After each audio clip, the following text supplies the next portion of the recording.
ದಳಪತಿಗಳು ಅಕ್ಷರಶಃ ಹಾಸನದಲ್ಲಿ ಗುಡುಗಿದ್ದಾರೆ ಇವತ್ತು. ಅಸಲಿಗೆ ಹಳೆ ಮೈಸೂರು ಮೇಲೆ ದಳಪತಿಗಳು ಕಣ್ಣಿಟ್ಟು ಕುಳಿತಿದ್ದಾರೆ. ಹಳೆ ಮೈಸೂರು ಭಾಗ ಜೆಡಿಎಸ್ನ ಭದ್ರಕೋಟೆ. ಆದರೆ ಕಾರಣಾಂತರಗಳಿಂದ ಛಿದ್ರ ಆಗುವಂತಹ ಎಲ್ಲ ಹಂತಕ್ಕೆ ಹೋಯಿತು. ಅಲ್ಲಲ್ಲಿ ಜೆಡಿಎಸ್ ಉಳಿದಿದೆ. ಆದರೆ ಆ ಒಂದು ಜೆಡಿಎಸ್ನ ಈ ಹಿಂದಿನ ಖದರೇನಿತ್ತು ಅದನ್ನ ವಾಪಸ್ ತಗೊಂಡು ಬರಲೇಬೇಕು ಅಂತ ಪಣ ತೊಟ್ಟಿದ್ದಾರೆ ದಳಪತಿಗಳು. 2023ರಲ್ಲಿ ಹೀನಾಯವಾಗಿ ಸೋಲು ಕಂಡಿದ್ದು ಜೆಡಿಎಸ್ ಆ ಭಾಗದಲ್ಲಿ. ರಾಮನಗರ, ಮಂಡ್ಯ, ಮೈಸೂರು, ಚಾಮರಾಜನಗರ ಈ ಎಲ್ಲ ಭಾಗದಲ್ಲಿ ಜೆಡಿಎಸ್ ಅಡ್ರೆಸ್ ಇಲ್ದಂಗೆ ಹೋಯಿತು.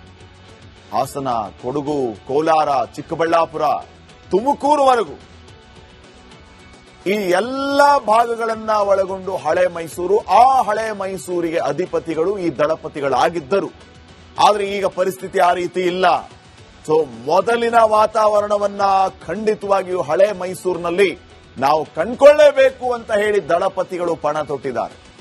ಮಂಡ್ಯ ಜಿಲ್ಲೆಯಲ್ಲಿ ಸಂಪೂರ್ಣ ಜೆಡಿಎಸ್ ಮಯ ಆಗಿತ್ತು. ಆದ್ರೆ ಮಂಡ್ಯದಲ್ಲಿ ಈಗ ಯಾವ ರೀತಿಯ ಪರಿಸ್ಥಿತಿ ಇದೆ? ಸೊ ಈಗ ಮತ್ತೆ ಅದೇ ಖದರನ್ನ ವಾಪಸ್ ತಗೋಬೇಕು ಅನ್ನುವಂಥದ್ದು ಗೌಡ್ರ ಇರಾದೆ. ಹಳೆ ಮೈಸೂರು ಭಾಗದಲ್ಲಿ 66 ವಿಧಾನಸಭಾ ಕ್ಷೇತ್ರಗಳಿದೆ. ಇಲ್ಲಿ ಹೆಚ್ಚು ಸ್ಥಾನಗಳಲ್ಲಿ ಗೆಲ್ಲುವ ಪಕ್ಷಕ್ಕೆ ಅಧಿಕಾರ ಫಿಕ್ಸ್ ಆಗಿರುತ್ತೆ.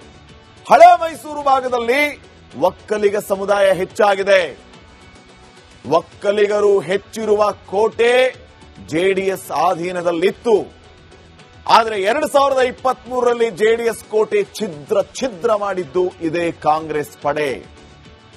ಡಿಕೆ ಶಿವಕುಮಾರ್ ಅವರು ಗೌಡ್ರ ಈ ಭದ್ರಕೋಟೆಗೆ ಯಾವ ರೀತಿ ಡೈನಮೈಟ್ ಇಟ್ರು ಅಂತಂದ್ರೆ, ಒಕ್ಕಲಿಗ ಸಮುದಾಯದವರು ಸಿಎಂ ಆಗ್ಬಿಡ್ತಾರ ಡಿಕೆ ಶಿವಕುಮಾರ್, ಹಿಂಗಾಗಿ ಅವರನ್ನ ಬೆಂಬಲಿಸೋಣ ಅನ್ನೋ ಲೆಕ್ಕಕ್ಕೆ ಬಂದು ಎಲ್ಲ ಒಕ್ಕಲಿಗರು ಕಂಪ್ಲೀಟ್ ಆಗಿ ಕಾಂಗ್ರೆಸ್ಗೆ ಜಯಂತ್.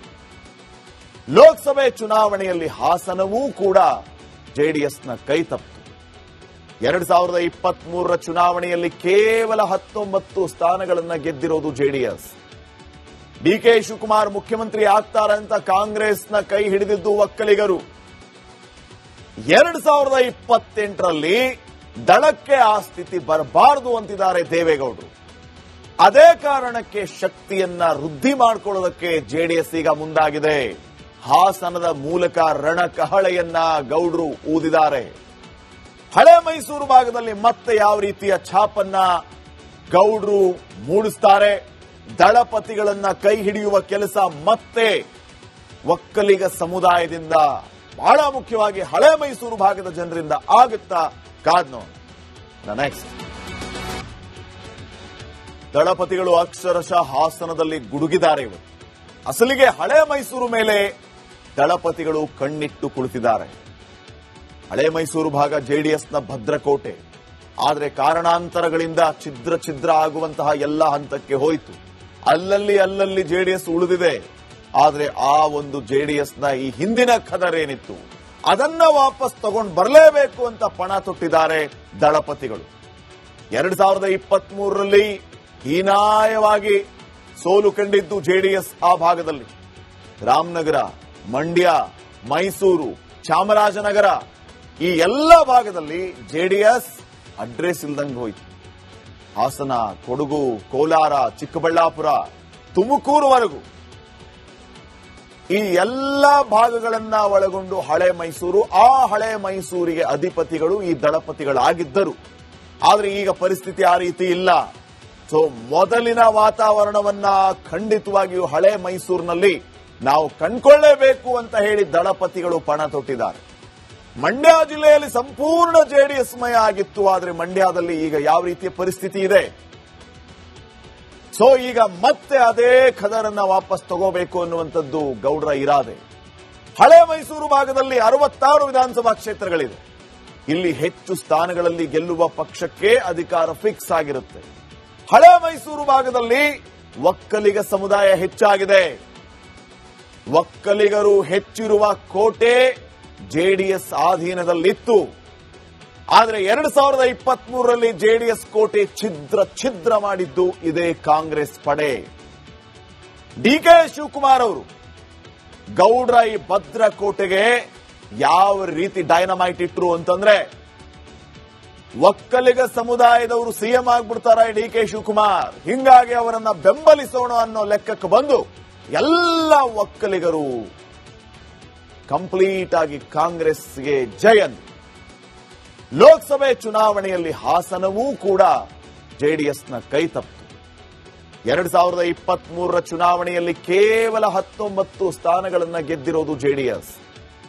ಡಿ ಕೆ ಶಿವಕುಮಾರ್ ಮುಖ್ಯಮಂತ್ರಿ ಆಗ್ತಾರಂತ ಕಾಂಗ್ರೆಸ್ನ ಕೈ ಹಿಡಿದಿದ್ದು ಒಕ್ಕಲಿಗರು. 2028ರಲ್ಲಿ ದಳಕ್ಕೆ ಆ ಸ್ಥಿತಿ ಬರಬಾರದು ಅಂತಿದ್ದಾರೆ ದೇವೇಗೌಡರು. ಅದೇ ಕಾರಣಕ್ಕೆ ಶಕ್ತಿಯನ್ನ ವೃದ್ಧಿ ಮಾಡಿಕೊಳ್ಳೋದಕ್ಕೆ ಜೆಡಿಎಸ್ ಈಗ ಮುಂದಾಗಿದೆ.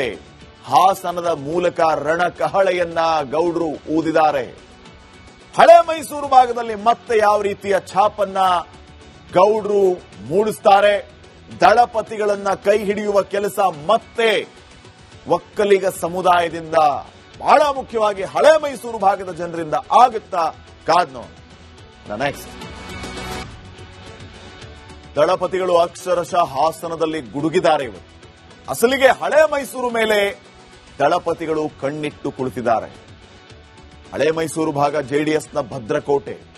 ಆದರೆ ಕಾರಣಾಂತರಗಳಿಂದ ಛಿದ್ರ ಆಗುವಂತಹ ಎಲ್ಲ ಹಂತಕ್ಕೆ ಹೋಯಿತು. ಅಲ್ಲಲ್ಲಿ ಜೆಡಿಎಸ್ ಉಳಿದಿದೆ. ಆದರೆ ಆ ಒಂದು ಜೆಡಿಎಸ್ನ ಈ ಹಿಂದಿನ ಖದರೇನಿತ್ತು ಅದನ್ನ ವಾಪಸ್ ತಗೊಂಡು ಬರಲೇಬೇಕು ಅಂತ ಪಣ ತೊಟ್ಟಿದ್ದಾರೆ ದಳಪತಿಗಳು. 2023ರಲ್ಲಿ ಹೀನಾಯವಾಗಿ ಸೋಲು ಕಂಡಿದ್ದು ಜೆಡಿಎಸ್ ಆ ಭಾಗದಲ್ಲಿ.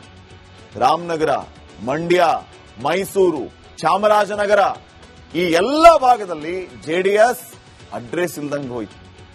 ಹಾಸನ, ಕೊಡಗು, ಕೋಲಾರ, ಚಿಕ್ಕಬಳ್ಳಾಪುರ, ತುಮಕೂರುವರೆಗೂ ಈ ಎಲ್ಲ ಭಾಗಗಳನ್ನ ಒಳಗೊಂಡು ಹಳೆ ಮೈಸೂರು. ಆ ಹಳೆ ಮೈಸೂರಿಗೆ ಅಧಿಪತಿಗಳು ಈ ದಳಪತಿಗಳಾಗಿದ್ದರು.